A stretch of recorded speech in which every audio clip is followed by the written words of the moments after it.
Saludos amigas, amigos. Ustedes sintonizan Acento TV y este es su espacio de entrevistas y comentarios a partir de ahora.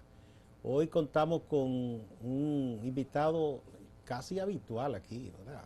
No pasa un mes sin que no esté con nosotros Francisco Álvarez Valdés, el querido amigo Pancho. Bienvenido. Gracias, Gustavo, por esta nueva invitación y un placer compartir con ustedes y con los amigos y amigas televidentes. Bueno, hay muchas cosas, Pancho, desde el último momento que estuviste aquí. Veo de manera positiva que ya hay sectores y actores del sistema, ¿verdad? De los tribunales, de la justicia, del ámbito de los abogados, que han estado abogando porque se dote de más recursos a la Procuraduría, al Ministerio Público, por todas las cosas que tiene pendiente y los casos que está trabajando. Y veo que la propia Procuradora ha dicho que sí, que necesita más recursos. Mira, lo primero es en qué condiciones recibió la Procuradora General de la República la Procuraduría. En términos de deudas, por ejemplo, hay pues importantes compromisos asumidos. Creo que se habla de más de 2.400 millones de pesos adeudados por la Procuraduría General de la República, una herencia que recibió la ¿Más de Procuradora, cuánto? 2.400 Millones de millones de pesos. pesos. Le dejó Jean Alain Rodríguez a Miriam Germán Correcto, Brito. correcto. Y obviamente, pues las desvinculaciones que ha habido generan también un pasivo laboral, vamos a llamarlo de esa manera, que comprometen pues el presupuesto del Ministerio Público. Y bueno, estoy hablando de la parte administrativa, pero y todo lo que tiene que ver con las investigaciones de los casos ordinarios. Pero vamos a salir un poco de los casos ordinarios. También la Procuradora General de la República ha informado al país que solamente relacionados con casos de corrupción, con el PEPCA, hay alrededor de 500 casos, de los cuales 400 son casos antiguos, viejos, que no se sabe por qué sencillamente no seguían su curso. ¿Cuál es el curso? Investigarse, y si no se reunían las evidencias, archivarse, y si se reunían las evidencias, presentar acusación. Pues, repito, más de 400 casos viejos que sencillamente no siguieron el curso ordinario.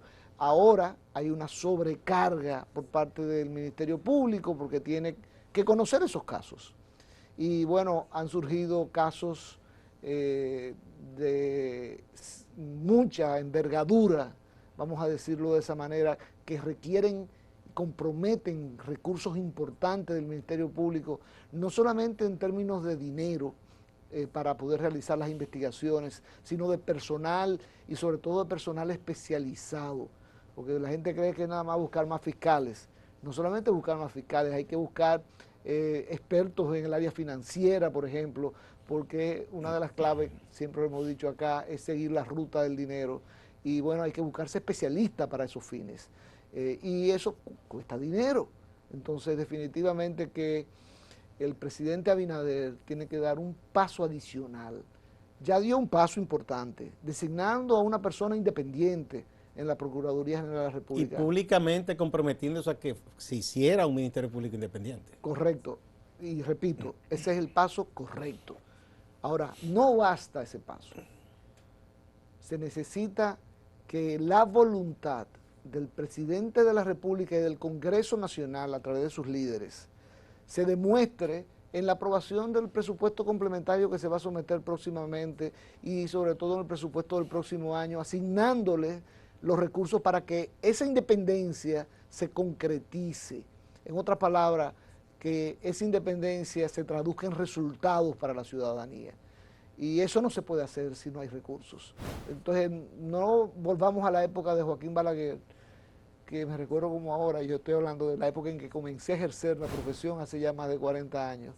Balaguer le asignaba un 1% del presupuesto nacional, que era escasísimos recursos para el Poder Judicial, pero apenas le ejecutaba la mitad.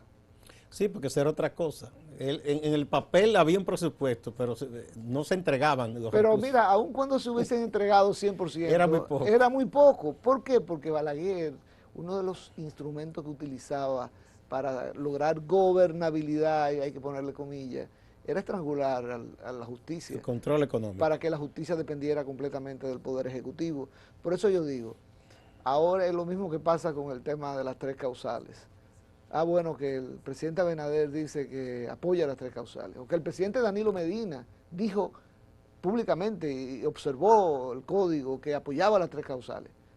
Pero bastaba eso nada más, un discurso en esa dirección. No, tenían ambos que ejercer su liderazgo político para que sus seguidores en el Congreso materialicen esa voluntad política de apoyar un tema como ese. Lo mismo pasa con el presupuesto del Ministerio Público. No basta nada más decir, designé a una persona independiente y se acabó. No, hay que aportar los recursos necesarios para que el Ministerio Público pueda hacer su labor. Lo mismo pasa con la Junta Central Electoral. ¿Ustedes creen que basta con designar personas independientes? ¿Y si no se les asignan los recursos para poder hacer su trabajo? Pues van a fracasar. Entonces, esa voluntad política tiene que materializarse en el presupuesto nacional.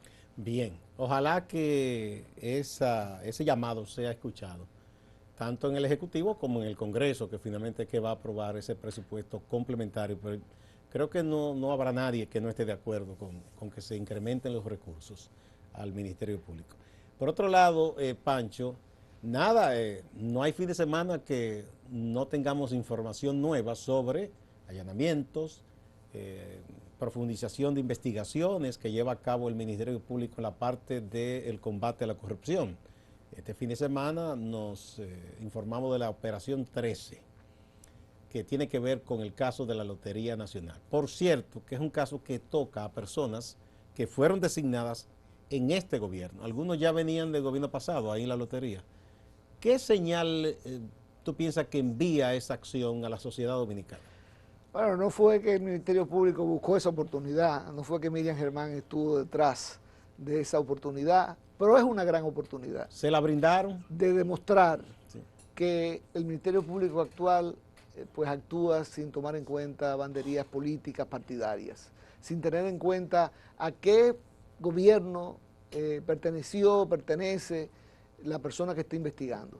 Y lo está demostrando pues, no solamente con el caso de la Lotería Nacional ahora, recordemos el caso que está bajo investigación de Kimberly Tavera, el caso de Leonardo Faña, que fue un caso inclusive donde la víctima retiró la acusación y sin embargo el Ministerio Público decidió continuar. En ese caso que ya no es por corrupción de asunto de sustracción de recursos, sino una agresión sexual. Pero que involucra a un personaje, a una persona importante del actual un gobierno. Dirigente, igual que hubo otro dirigente medio que trabajó en aduana en Santiago, también acusado de agresión sexual. ¿Y qué mensaje manda eso? No es que te repito, estén tratando de enviar un mensaje, pero le di una oportunidad de oro de demostrar sencillamente que el Ministerio Público actúa de manera independiente y no va a tomar en cuenta al partido político que esté gobernando o al partido político que haya gobernado para tomar las decisiones de a quiénes investigar, a quiénes someter a través de una acusación ya ante el juez de la instrucción. Bueno, cuando se ha hablado de las investigaciones de casos de corrupción, siempre cuando se mira desde el punto de vista político, quienes están en oposición, y eso pasa en todos los gobiernos, dicen, bueno, persiguen los de otros gobiernos, pero vamos a ver qué pasa con los de ellos. En este caso, se ha sentado en este gobierno, se ha dado, digamos, un mensaje, se ha enviado, diciendo, bueno, los que están ahora, si se pasan de listos, si incurren esos ilícitos, también van a ser sometidos. Y tú sabes que, Gustavo, me ha generado, sorpresa no es la palabra, casi me he reído de algunos comentarios que he escuchado. ¿Cómo cuáles? Como por ejemplo, ustedes se fijaron, como ya no pueden decir que no están persiguiendo a funcionarios del actual gobierno, ustedes se fijaron que no le pusieron casco protector ni chaleco antibala a estas personas que apresaron, como se lo ponen a los de Antipulpo, a Ocoral. Y yo digo, en primer lugar, el traslado se estaba haciendo en el momento del arresto. En ese momento yo creo que a nadie se le ponía casco protector y chaleco antibala. Eso, casco protector y chaleco antibala se le pone cuando lo trasladan de la prisión al tribunal, usualmente. Que es un trayecto más abierto, más y sobre todo que ya todo el público sabe que va a ocurrir. Mientras que cuando tú arrestas a alguien, nadie sabe qué va a ocurrir, porque eso se mantiene precisamente como va a haber un allanamiento, tratando de identificar pruebas. No se informa que va a haber un allanamiento y que van a haber arrestos. O sea que no hay necesidad de conducirlos con todo ese aparataje. Pero en segundo lugar, eso es un trabajo de inteligencia lo que se hace para determinar el nivel de riesgo que tiene cada imputado. No es que todos los imputados son trasladados al Palacio de Justicia con ese aparataje. Ahora, se miden los niveles de riesgo y aquello donde puede haber un riesgo mayor de que una persona que está siendo imputada pueda delatar a otra, entonces se le protege de esa manera. Pero repito, resultaba casi risible que estuvieran comparando, que la diferencia es que a estos no se le pone chaleco, mientras que para denigrarlos, a los otros sí. Para el contrario, Es para para protegerlos. protegerlos. Porque, ¿verdad? Pues, si se le pone un casco y un chaleco es para evitar que un desaprensivo venga y le haga Claro. daño. Entonces, caramba, es como... Pero fíjate hasta dónde se llega, ¿no? Bueno, no sé si tú has estado viendo que estamos publicando la encuesta, la segunda encuesta de Acento y el Centro Económico de Cibao. Y el tema corrupción, que ya hace un par de años, siempre en las encuestas está entre los principales temas, que antes no. Hay cosas interesantes. Por ejemplo, se le preguntó a las personas que mencionaran los casos más importantes de corrupción y tú verás qué dijo la gente. Pero antes vamos a esta pausa.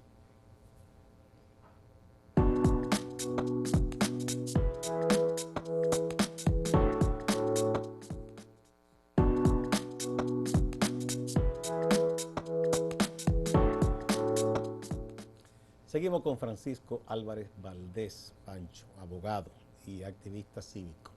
Bueno, tú sabes qué respondió la gente en la lista de temas. Por ejemplo, en general dicen que Operación Pulpo, que ese es el caso de corrupción más importante. Pero en segundo lugar, ¿sabes cuál aparece? De la lotería. En tercer lugar se menciona que Punta Catalina y así sucesivamente. Y hay casos que no son casos, digo yo, todavía, porque no se han encartado, no hay un expediente. Por ejemplo, lo de Gonzalo Castillo, que se dice que se está investigando. Lo de Andino Peña, que la gente se espantó con la entrevista aquella que le hizo a Alicia, donde él mostraba un crecimiento de patrimonio que no podía explicar muy bien, entre otros temas. ¿A qué tú atribuyes que un caso que, si se compara con Pulpo, no es tan grande la magnitud del dinero envuelto y que es muy reciente, la gente lo mencione como el segundo caso de corrupción, el caso de la lotería? Es un tema de tiempo, Gustavo, y de oportunidad en el tiempo, ¿no? O sea, recordemos que ese es el último caso, el de la lotería. Cuando se hizo la encuesta, De 23 a 25 de mayo. todavía no se había sometido la acusación, pero ya habían salido a relucir todas las informaciones sobre ese caso y parecía una novela. O sea, una persona no vidente al que se le pone, a pesar de ser no vidente, algo para taparle los ojos. Una venda y unos guantes. Sí, todo eso obviamente penetró mucho más profundo en la ciudadanía, en los barrios populares, y obviamente influyó para colocarlo con ese puntaje en esa encuesta, ¿no? No, eso no tiene nada que ver con la envergadura del caso, con la relevancia del caso. Ahora, todo caso de corrupción es importante. Y yo te diría que eso que está ocurriendo y que miden las encuestas de Acento, no solamente esta, la que salió anteriormente, lo que revelan es, bueno, número uno, lo que ya todo el mundo sabía, la corrupción dejó de convertirse en un tema ignorado. Fue lo que dio lugar a las marchas, a la Marcha Verde, y fue el que subió a la presidencia de la República a Luis Abinader. Fue el tema de la corrupción. Y fue el tema que derrotó al PLD, que muchos creían que era invencible. Definitivamente, y es un espejo donde se tiene que mirar el PRM para evitar que le pase lo mismo, porque la sociedad de hoy no es la misma ya que la sociedad de antes de Odebrecht. Y digo antes de Odebrecht porque recordemos que Odebrecht fue la que prendió la chispa. Fue detonante. Pero mira que el caso de Odebrecht se ha ido reduciendo en términos de atención pública. Sin embargo, fue el caso que repito, encendió esa chispa que hoy se mantiene viva. Entonces, el que crea que el tema de la corrupción ya pasó a un segundo lugar, que ya no es tan importante, nada más tiene que leer las encuestas de acento para darse cuenta de que no, de que ese tema está vivo ahí y que la ciudadanía le va a seguir dando seguimiento y que es un tema que puede generar consecuencias políticas importantes. Lo digo porque aquí los gobernantes se han acostumbrado a gobernar utilizando la corrupción como un mecanismo de gobernabilidad. Yo siempre he dicho que aquí nuestros gobernantes han decidido seguir el librito de Joaquín Balaguer de cómo gobernar y no el librito de Juan Bosch. Sí, lamentablemente. Incluso lo que se dicen discípulos de Bosch.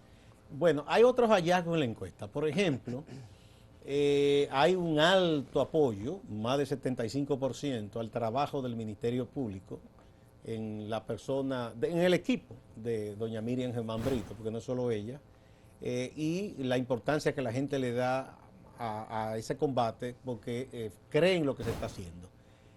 Hay otra parte también, y es como una insistencia de muchos sectores que dice, bueno, sí, se está persiguiendo, pero ¿cuándo se va a enjuiciar o a someter a Danilo? Pero no hay, todavía no se ha hablado de un caso específico que se diga que el expresidente es acusado de tal o cual cosa. Hay sí parientes de él. ¿Por qué tú piensas que la gente se enfoca tanto en los mandatarios cuando un gobierno tiene problemas de corrupción? No, yo primero quisiera responderte la primera pregunta que Bien. hiciste, en el sentido de que sí, tú hablaste con propiedad de Miriam Germán y su equipo, Sí. sobre todo ese dúo dinámico que tienen en Jenny Berenice Reynoso y Wilson Camacho. Pero hay que agradecerle ese porcentaje tan alto de confianza y de credibilidad que tienen en la población, en parte, no totalmente, porque Miriam Germán se lo ha ganado a través de una larga trayectoria y sobre todo coherente trayectoria. Pero hay que darle algún agradecimiento a Jean Alain Rodríguez. A Jean Alain, ¿y por Sí, qué? bueno, porque obviamente lo que hizo con Miriam Germán, ¿ustedes creen que perjudicó a Miriam? A quien perjudicó fue a Jean Alain Rodríguez y a Danilo Medina. Y a Danilo Medina, ¿por qué el presidente? Porque nadie cree que eso lo pudo haber hecho Jean Alain Rodríguez sin el conocimiento de Danilo Medina. Eso que hizo frente sí, a esa Miriam bajeza Germán, fue una gran bajeza. pero además era porque ese era ¿quién era el presidente del Consejo Nacional de la Magistratura mientras se cometía esa ignominia?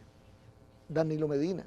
Tú tenías el poder de parar a Jean Alain Rodríguez y a cualquier consejero, porque el presidente de un organismo colegiado es el que dirige de la hecho, discusión. hubiese sido lo más inteligente que él saliera ahí y dijera, mire, pare eso, respete a esa señora. Eso le hubiese valido mucho a Danilo. Pero no, dejó que hiciera, entonces obviamente creó la percepción en la ciudadanía de que él conocía el plan. O que lo había mandado. Pero bueno, ustedes dirán, pero eso con respecto a Miriam y con respecto a Jenny Berenice y Wilson Camacho, bueno, pues vamos a recordar que ellos fueron designados en un momento determinado como parte de los fiscales rebeldes. Sí, porque sí. Hubo una rebelión dentro del Ministerio Público cuando Jean Alain todavía era Procurador General de la República.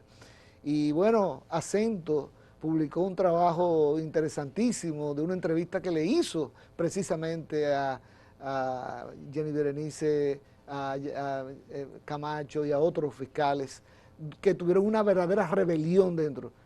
Y eso fue lo que precisamente preservó la credibilidad de esos fiscales que ahora apoyan a Miriam Germán Brito en su labor. O sea que esa credibilidad tiene sus razones de ser. Y tú mencionas que por qué algunas personas dicen, se centran en un mandatario. Que no es la primera vez, en este caso es Danilo, pero ocurrió en el pasado que cuando llegó Hipólito, que decían que por qué no mete preso a Leonel, después cuando volvió a Leonel, que por qué no mete preso a Hipólito. Y si te va un poquito más cuando atrás, Danilo llegó, le decían, había una frase que no se podemos repetir aquí, Danilo, ten aquello y mete preso a esos ladrones. Y recordemos que si te vas un poquito más atrás, ahí sí es verdad que ocurrió, Balaguer metió preso a Jorge Blanco. Sí. No te puedes olvidar de ese precedente. Exactamente. No, y se centró sobre la figura del presidente en ese caso. Claro, y como estrategia política partidaria, al margen de los méritos o no que pueda haber tenido el caso, pues logró destruir a quien era posiblemente su contrincante en elecciones próximas. Estoy hablando de la posibilidad que Jorge Blanco hubiese podido repetir luego de un periodo. Y si no a Jorge Blanco, al PRD le afectó mucho, mucho, mucho. Pero bueno, vamos a otra pausa, Pancho. Cuando retornemos para que me analices un poco más esa parte de la figura de los presidentes cuando hay un partido envuelto en temas de corrupción.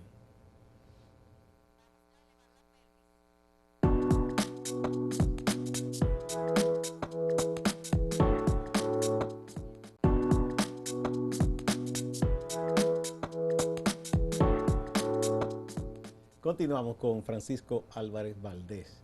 Bueno, vamos a ver, la figura de los presidentes, que cuando sus partidos, sus gobiernos se ven envueltos en escándalos de corrupción, como que la gente le tiene, como dice popularmente, una tirria y quieren que los juzguen, que los encierren. Miren, hay dos cosas que hay que diferenciar. El interés político partidario, por un lado, y el interés institucional de la justicia, de hacer justicia, de sancionar a los corruptos, por otro lado.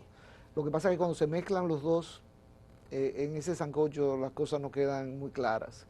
Y te lo digo porque muchas veces se utiliza el tema judicial para destruir a un competidor futuro, ¿no? En este caso concreto, lo que ocurre es que Danilo Medina ni siquiera es un competidor futuro.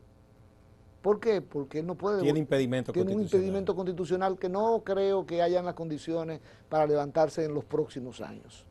Entonces él tendría que volver a recurrir a buscar a un competidor que sería el que habría que atacar. Pero la gente dice, bueno, pero no debería ser investigado. Todo el mundo debe ser investigado. Nadie debe estar exento de investigación. El hecho de que sea presidente de la República no significa que no deba ser investigado. Esa frase que popularizó Hipólito Mejía de que a los presidentes no se les toca, es una de las frases más desafortunadas que ha tenido el presidente Mejía. Y en un momento Leonel Fernández lo dijo, como que en América Latina debíamos dejar eso, que cada vez que un presidente sale hay que perseguirlo. No es cuestión de perseguirlo, yo repito, es cuestión de investigarlo, porque la gente está medio desesperada, tal vez algunas personas, de que qué pasa que no se presenta acusación, qué pasa que no se involucra a esta otra persona. Recordemos que todos esos casos, Antipulpo, Coral, la fauna marina se me olvida a veces. Estaba Coral, Antipulpo, Calamar Gigante. Bueno, en fin. Todos esos casos están en lo que se denomina la etapa preliminar, que es la etapa de la investigación. Ha habido medidas de coerción y todo eso, pero no sale de la etapa preliminar. En esa etapa preliminar es donde se recogen las pruebas y se identifican a todos los responsables. Y luego que están identificados los responsables y recogidas las pruebas, se somete una acusación ante el juez de la instrucción y se pasa a la etapa intermedia, que es la etapa de la audiencia preliminar, ¿no?, en donde se determina si se va o no a juicio de fondo, que es la última etapa. Lo que estoy diciendo con esto es que estamos todavía en la etapa preliminar y cualquier cosa puede ocurrir. Cualquier persona puede ser... Esos procesos tienen un tiempo que no se pueden saltar pasos. Y déjame decirte, aquel fiscal y abogado privado del lado de la querella, ¿no?, del querellante, que trate de saltar pasos, compromete la suerte del caso. Yo siempre le he dicho, que se están tomando meses en terminar las investigaciones para presentar acusación. Bueno, en el caso de mi experiencia profesional, yo me he tomado meses preparando una querella, meses. ¿Por qué? Porque lo que tú no haces ahí, después no lo vas a poder hacer en la etapa intermedia. Tú tienes que agotar todo el esfuerzo de investigación en esa etapa intermedia, el Ministerio Público, ¿no?, para poder entonces dar el salto a la siguiente, que es la de presentar acusación. Bien. Entonces, es un asunto de que existan los méritos, pienso yo, ¿verdad? Como dicen ustedes, para que se investigue a alguien y se pueda armar un expediente y unos tiempos que no se pueden apresurar. Mira, sí, los tiempos dentro de los plazos que establece el Código Procesal Penal, porque esos plazos hay que respetarlos, pero dentro de esos plazos no se puede ir deprisa. Como decía Napoleón, vísteme despacio que voy deprisa, ¿no? O sea, ¿por qué? Porque esos casos no pueden darse el lujo, van a ser atacados, desnudados por la defensa de los imputados, que por cierto, que cuando se trata de casos de corrupción, siempre es una defensa de estrellas, porque hay muchos recursos con que cubrir los honorarios, y es un ejercicio legítimo de los abogados defender a los imputados de corrupción. Sí, aún el que esté acusado del peor crimen tiene derecho a la defensa. Así mismo es, y no solamente en República Dominicana, en cualquier parte del mundo. F. Lee Bailey, que acaba de morir, La gente lo recordará porque fue de los abogados de O.J. Simpson. Pero antes de eso, fue el abogado de Patricia Hearst, cuando la hija del magnate periodístico, cuando se Que pasó fue al ejército. secuestrada y luego se pasó a un grupo revolucionario. Y este abogado de Philip Bailey fue el abogado del estrangulador de Boston. En otras palabras, y ustedes dirán, acaba de morir hace unos días, fue uno de los abogados más reputados en Estados Unidos. O sea que la defensa es un derecho constitucional y hay que preservar a esos abogados de la defensa para que hagan su trabajo. Ahora, los querellantes y el Ministerio Público tienen que estar conscientes de que su caso va a ser desnudado por esos abogados usualmente brillantes, y entonces tienen que estar muy bien preparados. Bien. Muchísimas gracias a Francisco Álvarez Valdés, Pancho, por siempre echarnos luz sobre estos temas tan importantes. La gente no es como se decía durante mucho tiempo, que no le daba importancia a los asuntos de la institucionalidad, la transparencia y la corrupción. Sí le da importancia y se está viendo por lo que está ocurriendo y la atención que la gente le está prestando a estos casos. Muchas gracias. Igual a ustedes, amigas y amigos, y no se vayan que hay más en Acento TV y Acento Portal.